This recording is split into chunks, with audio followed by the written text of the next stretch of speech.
Assalamualaikum warga desa Sukawedi. Pada kesempatan kali ini Bunga akan membacakan cerita dari Kak Amelia Insani. Semoga berkenan dan selamat mendengarkan.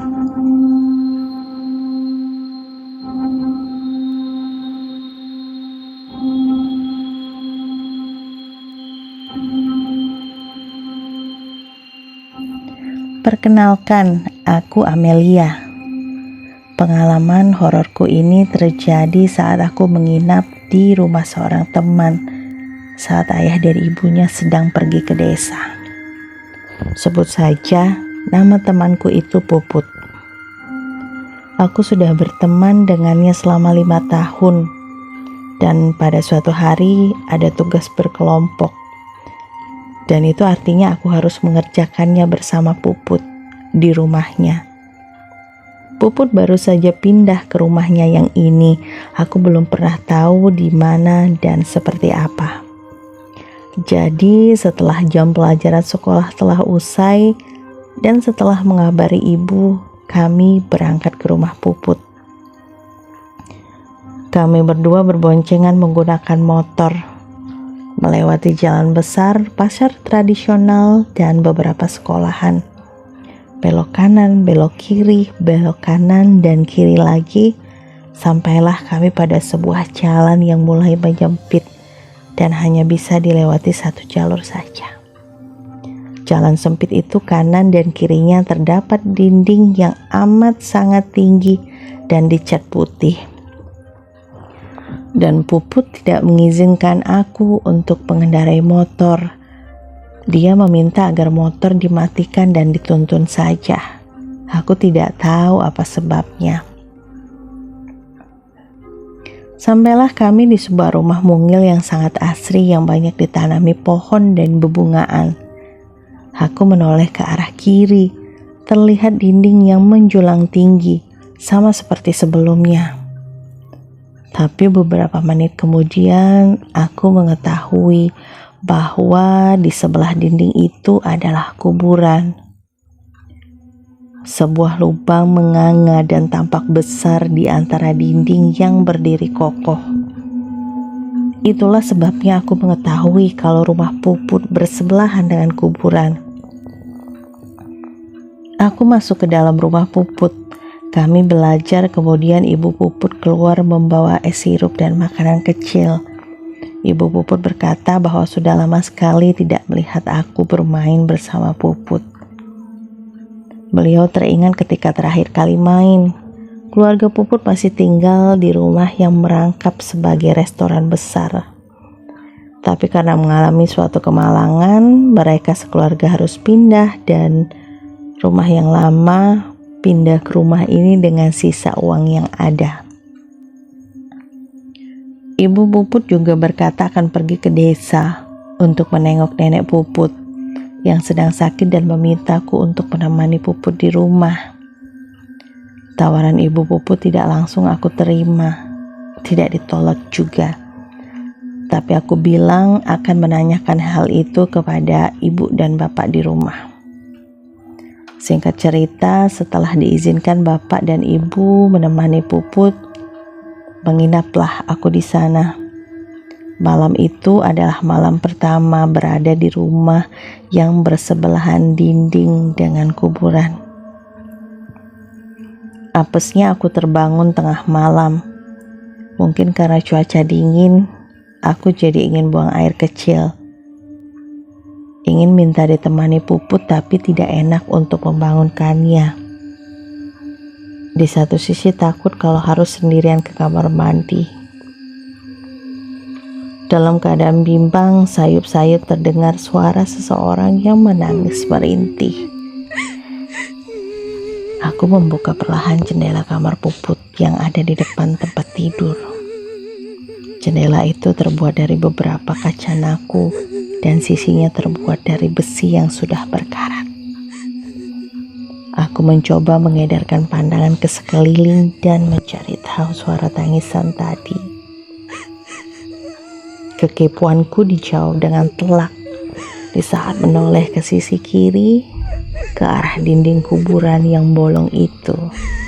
Mataku melihat sosok transparan, tipis, yang sedang duduk di atas dinding. Ini kali pertama aku melihat sesuatu yang seperti itu. Benar-benar membuatku kaget.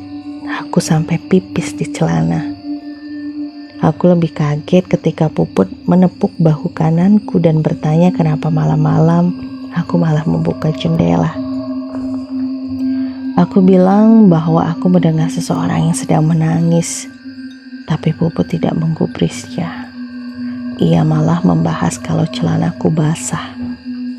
Puput mengajak ke kamar mandi dan memberi pakaian ganti. Sialnya, lampu kamar mandi sedang putus dan belum diganti sepertinya. Untung ada cahaya bulan yang masuk dari celah lubang angin. Puput menyodorkan sebatang lilin ketika aku akan menutup pintu kamar mandi. Beberapa menit kemudian, aku sudah berganti pakaian. Aku kembali ke kamar karena tidak kulihat Puput lagi di sekitar dapur. Di kamar depan, terlihat Puput seperti sedang mencari sesuatu. Dia membuka lemari pakaian dan laci meja belajar. Aku bertanya, dia sedang mencari apa? Ternyata dia ingin mencari senter karena takut aku kegelapan di dalam kamar mandi tadi. Aku bingung. Padahal dia tadi sudah membawakan lilin. Tapi kenapa sekarang malah mencari senter? Ah, jangan bercanda kamu, Mel. Puput berkata seperti itu. Dan aku mengira kalau Puputlah yang sedang bercanda. Akhirnya daripada saling berkeras, kami memutuskan untuk ke dapur. Aku bilang kepadanya kalau tadi meletakkan lilin di atas meja makan. Sesampainya di dapur dan melihat ke arah meja makan, tidak ada lilin di sana. Aku buka tudung nasi, tapi hasilnya nihil. Terakhir mencoba mencari lilin itu di bawah meja. Segera saja aku berundukkan badan dan melihat ke arah kolong meja. Aku berteriak. Melihat seseorang yang sedang duduk jongkok memeluk lutut. Dia mengenakan pakaian tidur berwarna merah muda, sama seperti yang dipakai Puput sekarang. Aku panik, takut, bingung, tidak tahu harus berbuat apa. Aku segera bangun dan segera menarik tangan Puput yang aku ajak ke dapur tadi. Aku menarik tangan Puput dan berlari dengan kencang menuju kamar depan. Tak kuhiraukan lututku yang berbenturan dengan perabotan yang ada di rumah Puput. Puput tampak pasrah dan diam saja, sampai dia tiba-tiba saja tertawa dan berkata, "Aku tidak suka main lari-larian, Mel."